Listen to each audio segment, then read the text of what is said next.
Welcome to the Richard Sherman podcast. If you're new, hit that sub button. We're here to give you great NFL content. Stay tuned.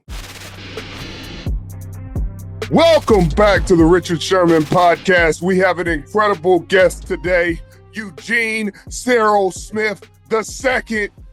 What I don't realize is a lot of your teammates didn't even know your real name. I was like, they did like a little questionnaire early in training camp, and dudes were like, "Wait, whose name? What is Geno's real name?" And I was like, "Gotta let the people know." Yeah, the third, by the way. The third. Yeah. Now I gotta do it over. No, yeah, my locker's actually, I made him put Eugene Smith so my teammates could know my real name. I love it. Well, you got to walk me through that last drive. You just went in God mode and took over that game with your legs, with your arm. You were 7 for 8 passing, and then closed that one out, and then hit the Steph Curry. You was in the zone. Yeah, man. Our team was playing so well throughout the game. You know what I mean? I just felt like we had to get it done, and I was actually just smiling as I was running on the field for that last drive. I mean, I knew it. I knew we were going to win. Somewhere in the third quarter, I looked over to their bench, and I saw KJ standing over there. I was like, what the? You know what I mean? I'm like, man, we got to beat these boys. And I saw KJ. It just kind of pissed me off a little bit. He's a Seahawk, man. He shouldn't have those colors on. But, the O-line played great. I thought the defense played phenomenal yesterday, man. They kept us in the game. J-Ma made some big kicks, and then I was able to, go out there and we were able to punch it in at the end. We needed it. How was it? Because your growth and your ascension, I mean, it's going to be books and dissertations written on development of just quarterbacks and just staying with it, your resilience, your consistency, persistence, and the ability to almost have like a second career within your career. Can you talk to me just about, because that's been such a big conversation in the NFL this year with all these young guys playing and some of them struggling and guys calling them busts 4 or 5 games into their dang careers. I mean, you are somebody who's dealt with it personally and been able to come out and blossom into the Pro Bowl player you are now. Can you talk to that? Yeah, I did it in the biggest media market there is in New York. And, a lot of times, for young guys, you get labeled. And that's the worst thing that can happen for anybody is when they put a label on you and it come with all these negative connotations. And so, what you have to do is you got to stick to your process. You got to be, really steadfast in your belief in yourself. And then obviously it takes a ton of hard work. It's not easy. This stuff takes hard work. I was just in the weight room, working on myself and getting myself prepared. And there's a process to it. Quarterbacking is more of a skill than it is a talent. A lot of guys in the league can play off talent. When you play quarterback and you play it at the highest level, you have to develop the skill. And there's a lot of nuances to that. But, it takes experience. It takes time. And you got to give these guys grace.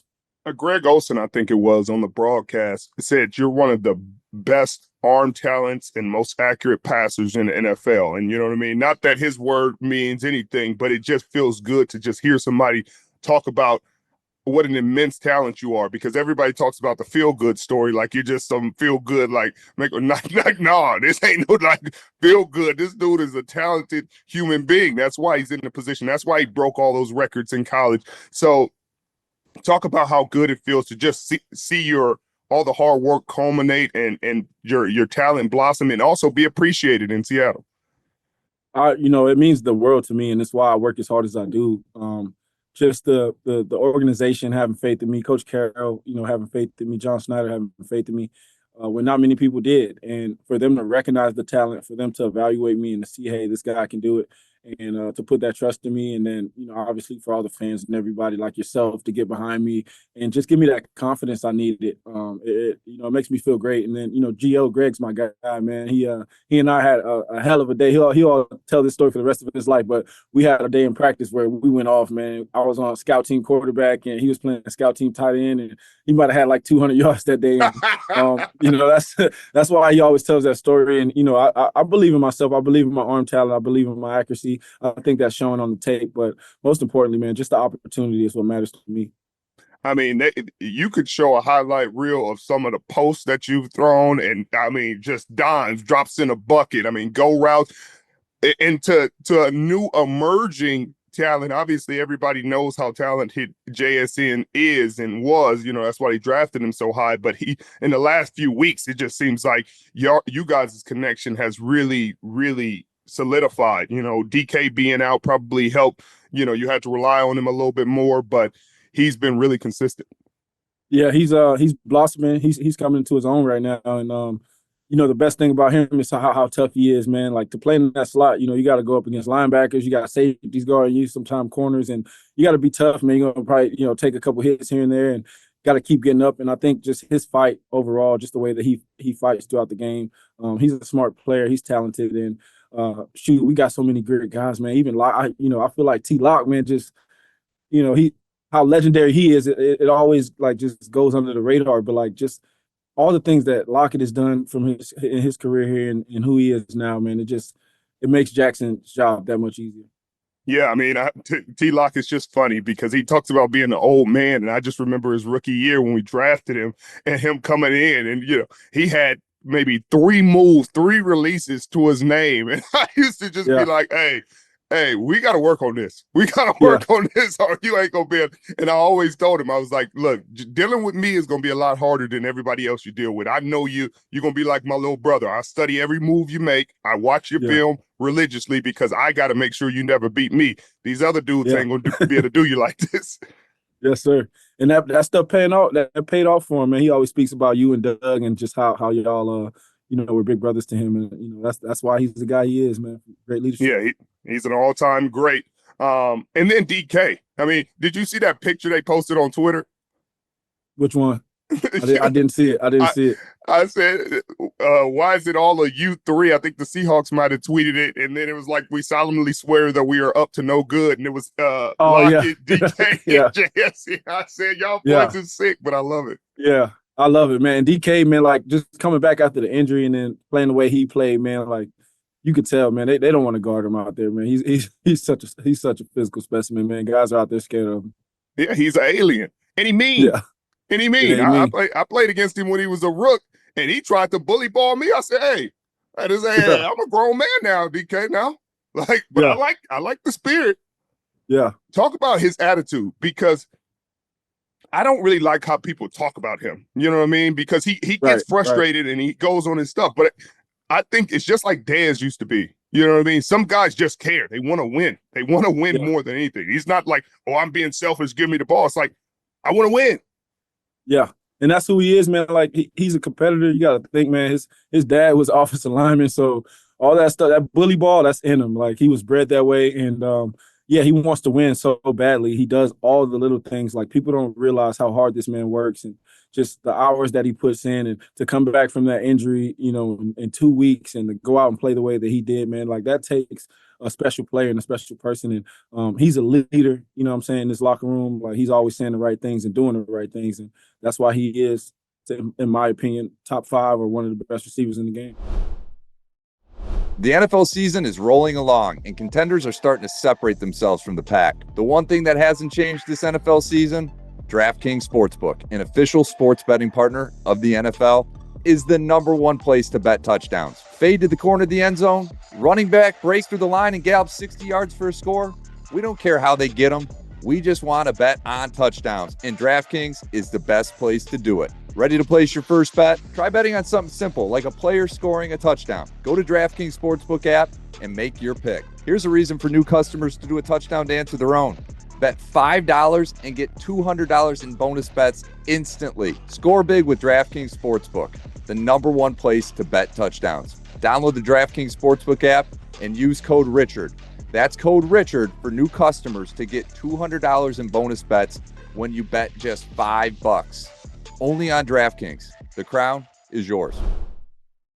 Did you know that feeding your lawn regularly builds a stronger, more resilient lawn that naturally crowds out weeds? Scott's Turf Builder products provide year-round feeding with essential seasonal solutions for your lawn. Scott's has a subscription plan that makes caring for your lawn easier than ever. They put their expertise to work by analyzing the location, size, and condition of your lawn to create a custom plan for your yard. And they'll ship you the right product to apply at the perfect time. By answering only a few short questions about your lawn, Scott's experts will craft a program that's right for you and your yard. Visit scotts.com to learn more. Feed your lawn. Feed it. And I'm going to take you back a couple weeks to that win y'all had against Atlanta. And K9, I think it was a K9 touchdown run, and DK was just AJ Terrell. He kind of like Debo'd him, and it kind of looked like he did it on purpose. Did you ever talk to him about that? Man, if you see it, like once K9 scored, he hit him with like the too small celebration. And yeah, man, he did it on purpose. Like I'm like, man, this dude's out here trolling people like in real time, mid game. I'm like, man, that's different. That's totally different. That's totally different. Well, you know what else is different? You're such an incredible, like amazing, humble dude, leader, but Twitter Geno a little different. Geno is a little different, and I like it. Yeah, man. I like to have some fun. I like to have some fun. It's all within the the construct of the game, man. I just like to have fun, and we all talk a little crap from time to time. Look, you preaching to the choir here, man. Yep. So you have retweeted Diamador Lenore's tweet from a couple years ago, and I just love the pettiness level of it. I just love it. Yeah, I mean, we had to, man. We had to. I do respect this game. I think he's a really good player. He's a young player who's doing some great things. But man, he talks a lot of stuff out there. But that's what rivalries are. That's what rivalries are. You're supposed to make it spicy. It just shows you care. That's what it felt. It felt like one of those old rivalries, man. Like we're out there ready to throw fists, man. Like it was just one of those games where we know what's at stake. They know what's at stake. They know us. We know them, and it's gonna come down to a last play of the game type deal. Well, speaking of coming down to the wire, I mean, it looks like this NFC West is just tied in knots. Everybody's right there. You guys are 5-5. The San Francisco 49ers 5-5. The Cardinals are 6-4. I think the Rams are maybe 5-5. What's it going to take? Because I know at times this season it's felt like, at least from the fans' perspective, they're like, all is lost. They lost a couple games, and then you guys win a game, and then they're like, well, we're going to the Super Bowl. It's like, how has the season felt inside the building? It's felt business as usual. We understand we're on a mission, and there's a process to it. This is Coach McDonald's first year as a head coach, and that's not to make an excuse, but there's a lot of things that we have to learn together. And like you said, man, it's going to be a race to the finish. We got 7 games left. Everyone in our division is pretty much have the same record, and we're going to have to play these guys at least once or twice. So this 7-game stretch is going to feel like playoff. Each game is going to be a playoff game, which is good. It's going to prepare us for these moments and for the playoffs. And so we're taking one game at a time, treating it like a playoff game. Every division game is going to be that much more important, and we got to go out there and we got to make it happen. We get a home game this week. I expect the crowd to be loud and get into it. Our fans, we love them, and they support us always. So it's time. It's time for us to get rolling. It's definitely time. Can you talk about the relationship? Obviously you're the quarterback, so dealing with offensive coordinators, you guys are probably, 23 hours a day, back and forth. What is your relationship with Ryan Grubb, and how different is it? Because he came from college and had never coordinated an NFL offense. Did you feel like there was a difference there, or was it business as usual? Because it seemed like y'all were running like a little bit of hurry up, like college style. Y'all jump in and jump out of hurry up. Was that his influence or something you wanted to do? Yeah, that's what they did at Washington, and pretty much wherever he's been. He's had a good tempo package, and he's had a way for really just to give the quarterback answers. You want to have answers to the test out there at quarterback, and you want to be able to process things quickly. You only got a certain amount of time. So when you get in certain formations or you do a shift or a motion, the defense has to react a certain way, which will give you a certain tell. And, what Grubb does is he allows us as quarterbacks to get up to the line of scrimmage, see the defense, call a play that we like, and allow the playmakers to go out there and make plays. I think there's adjustments that he's making, obviously, going from college to the pros. The possessions are less. We don't get 90 plays. We get about 60 on average, so that heightens, each down is that much more important. And so you got to be, picky in your spots of when you want to do certain things, when you want to tempo. You can't go tempo all the time. You need your defense to get rest. You don't want them, on the field the entire game. So just figuring out those things and working out things, I think we're doing a great job at that. And his communication's been great. That's awesome. That's awesome. What were, if any, the adjustments during the bye week? Because obviously, from the outside looking in, we're not in the building. I'm not in the building. I got people I talk to, but when you hear the Connor Williams news, you hear the leading tackler on defense gets cut, gets released, and they trade for Ernest Jones a few weeks ago. What are the thoughts going to your, because the Connor Williams stuff the rest of it kind of made sense. Obviously Mike explained it, but the Connor Williams stuff kind of caught me by surprise, at least. And, rarely do you ever hear about a player retiring in the middle of the season. Obviously, Vontae Davis, RIP, that mid-game retirement was crazy, RIP, but the Connor Williams news just seemed odd. He's 27. He's a young dude. Even when you're struggling, sometimes everybody goes through their slumps and ups and downs in football, but that just seemed odd. Yeah, I think for Connor, man, mental health, and we always talk about this, but it's the most important thing. It's number one on our priority list. And Connor's our brother, and he was hurting, man. I don't want to go into too much depth, but that was the decision that he felt he needed to make. He called me and we talked about it. And I told him that I would support him in whatever he did. And, I appreciate his hard work and everything that he's done for protecting me and, just going to practice every day and laying it on the line. And so, when guys make those type of decisions, yeah, it sucks in the moment, and you want to I feel for those guys because I know how much of a struggle it could be and how tough things are. But we got to keep it rolling. We got to keep going. We're on a mission, and it's always next man up. And I thought Olu stepped in and did a great job. I thought so too. Another addition that you got to your offensive line, Abe Lucas is back, and that had to be feel good to get him back. There's obviously been rotation, some injuries at the right tackle position, but talk about how cool of a player he is, because during his rookie year, him and Cross were really like the Bash brothers out there, and I was really impressed with him. Yeah, I think Abe, man, because he's missed so much time, people kind of forget just how much of a impact he has on our offense and how much of a factor he is in games. You can see him out there going one-on-one with Bosa. And he's so big and strong, man. He's a physical player and he's athletic, like a gentle giant, almost like we call him a human Viking because just the way he is. But he's a massive dude out there. So when he's out there anchoring, man, it's hard on those guys. And I thought Mike Jarrell stepped in and played a great game as well, man. To be undrafted and to be thrust into this, role and this opportunity, he might have not have expected it, but he's out there, he's battling, he's competing. He helped us get that win. No question. Speaking of Bosa, when he went out with an injury, it just seemed like the offense ignited. What did you sense a difference, or did you guys talk about that at all on the sideline? Because it just seemed like things started really rolling once he went out the game. Yeah, I think, for the most part, we were moving the ball, even when he was in there. But, he's such a great player. He just makes those one or two, impact plays, gets a sack here and there, puts you behind the chains. And that's when it gets, tough on you. And, I think, obviously, when he's out of the game, that is not the same impact. It's just the reality of it. But however it went, if he was in there, he was out, we were going to find a way to win. We had it on our minds. It was, our mindset was like, no matter what we got to do, we got to win. And unfortunately for him, he got injured. Hope the best for him, but we knew it was right on time for us. Yeah, right on time for us. Hey, can you talk about the secondary play? Devon Witherspoon was playing incredible. Obviously, he had the tipped interception to Hankins, but it just seemed Kobe Bryant, all those guys are, Julian Love, they're all playing at a really high level and within Mike McDonald's scheme, especially this game. It just looked like the windows were tight. They were swarming. They were running well. They were covering well. What did you think of them?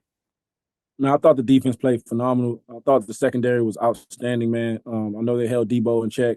I thought Jennings, he had a pretty nice day, but for the most part, they were on him too. And those guys, you can see Spoon, the way he's leading the group, his second year, but I see him evolving. He's really stepping into who he's going to be in this league and playing in the nickel. He's playing outside. He's doing it all, man. And then Jay Love is like the big brother out there, the adult. in the room, and he's always in the right spots, man. He's making checks and communicating well. And then, you got to think about adding Ernest to the mix. I mean, Ernest stepping in there doing what he's doing. I think it all works well. The pass rush was there. Everything like just complemented each other, and I thought they did a great job, man. They held him in check. Be at the forefront of style with Rockport's new DMX casual sneaker. Fusing sport with comfort, Reebok's iconic DMX technology meets Rockport's casual style in this exclusive collection. Reebok DMX technology is a lightweight, dynamic cushioning system that moves air from heel to toe with every step to give you that springy feel underfoot and give you that long-lasting cushioning. This collection features 2 unique rides, DMX Comfort Plus and DMX Micro Bubble. Both deliver all-day comfort that keeps you light on your feet. DMX Comfort Plus technology offers extra rebound and a pillow-soft landing with every stride, while DMX Micro Bubble technology offers dynamic cushioning with a firmer midsole, giving you lateral stability and support all day. Visit rockport.com and use the code Sherman for 30% off your order plus free shipping on orders over $85. Discount code valid through December 31st, 2024. Whether you're ordering wings for the game, whipping up 7-layer dip, or ordering pizza, there's something about football that makes you want to eat. And this football season, Uber Eats has the best deals on game day food, no matter what you're craving. From 2-for-1 pizza to buy one, get one wings. Uber Eats will be dropping new deals each week all season long. Uber Eats, the official on-demand delivery partner of the NFL. Order now for game day. Terms and conditions apply. See app for details. Okay, now the stuff that nobody wants to talk about but old Sherm, and even Geno's not going to answer this question great because he's such a great politician in this, but they got to pay you your money. I mean, Daniel Jones just went on the bench getting $40 million, and people was arguing about the $30 million you was getting. Now quarterbacks, Dak just got 60.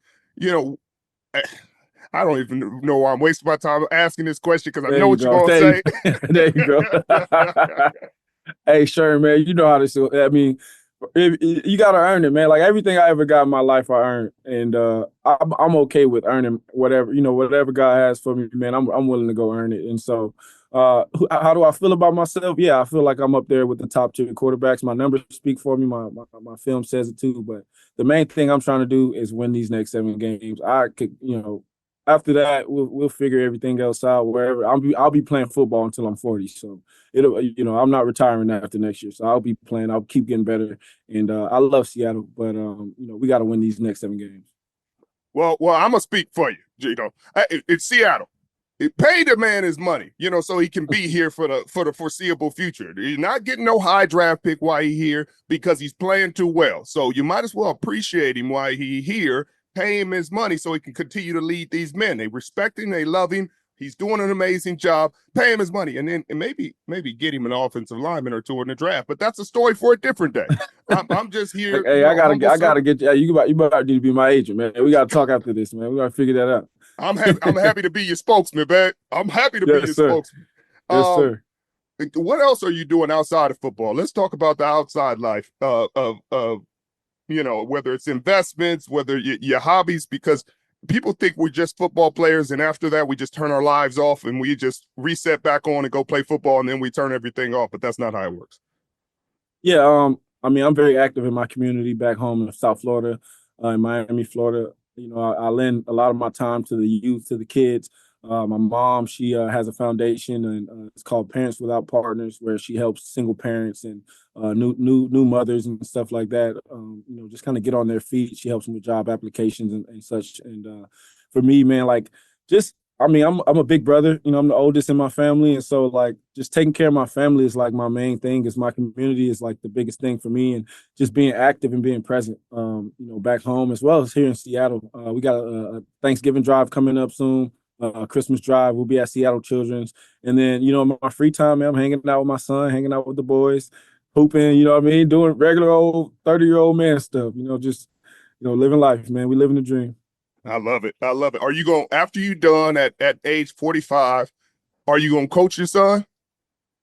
I'm coaching them now. I've been coaching for a while. Actually, when I was a backup, I was able to, coach a couple of my little league team, and now these guys are freshmen in high school now, and they're Wow. just out there balling out. Shout out to Jeremiah Smith, my little cousin.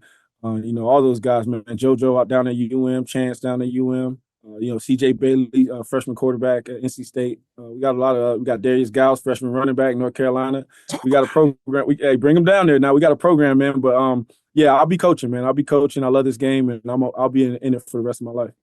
Do you think you have ambitions of being like a coordinator? Because it seems like a lot of quarterbacks are starting to go into coordinator roles after they're done. Obviously, O'Connell was the biggest one right now that I can think of. But a lot of quarterbacks are, your understanding of the game is just different than everybody else's. Yeah, I feel like I could be a coordinator right now, to be honest. Probably a head coach. Definitely in college. The pros, I don't know. But I know that, I could call plays right now. I've got enough experience. I've seen enough of the game. I know the direction of where the game's going. I know what they're trying to do now. And there's ways to counter all these things. And, you got to build a system for your quarterback. And I think that would be the hardest part, is just developing that and, developing players and communication and all that. But as far as X's and O's go, I think I'm pretty good with that. Yeah, I think so too, and that's showing on the football field. And like I always say, when we get back on here every week, no offense to the offensive line, love you guys. You guys are doing a great job. You guys did a solid job last week, but some of these games, I see you get hit 12, 13, 14 times. People at your feet, and you're still delivering from weird arm angles, weird foot angles. Your footwork ain't where it needs to be because you got people diving at your feet, and you still dropping dimes. Like, it just seems like no matter what the circumstances are, you don't make excuses, you don't complain, you don't blame nobody, you take all the accountability. And I'll tell you, as a fan, as somebody who's been a part of the game and part of the NFL, I got a lot of respect for that, man. I got a lot of respect for how you approach the game and how you've elevated it. Yeah, I think that's the best way, man. You just gotta, if you really want to be great, if you want to be your best self, you got to eliminate all distractions and all excuses. And there can, be many reasons for, why you don't do something well. But, if you internalize it and you figure it out yourself and you try to say, how can I get better? It just makes you a better player. And I've gained a lot of experience this year. The guys that we're playing with, they're doing a great job. And, as long as we win, man, I don't care how it goes. We just got to figure it out. You've become such a pocket passer. It's almost like they surprised that you get out there and take off on them every now and then. But it seems like a little part of you is, there's been some games at home where you've taken off, where I'm like, he taking some pride to showing these boys like, hey, I still got it. I still got these legs. I got to pick and choose my spots, man. I can't do it all game. I'm 34 now. I can't just be out there running around. Them hammies start burning. But I pick my spots, and if there's a chance for me to get out and threaten the defense with my legs, man, you know how hard it is. Obviously to cover these guys, and then once you cover a guy and the quarterback's running, it just pisses those guys off. So the more I can do it, the better we'll be on offense. No question. Well, I don't want to take too much more of your time. I know this is your off day. I really appreciate all the time. If you got any questions for me, I'm happy to answer them. But I really appreciate sincerely you taking out the time. You just played yesterday, had to travel back and do all that, and I'm taking you out of your routine, so it's greatly appreciated. No, it's fine, brother. Agent fees, we'll talk about that later, though. We'll talk about that later. I keep it low. Yes, sir. Yes, sir. All right, brother. You have a beautiful day and a great week, and good luck this week against the Cardinals. Yes, sir. You too, my brother. Appreciate you.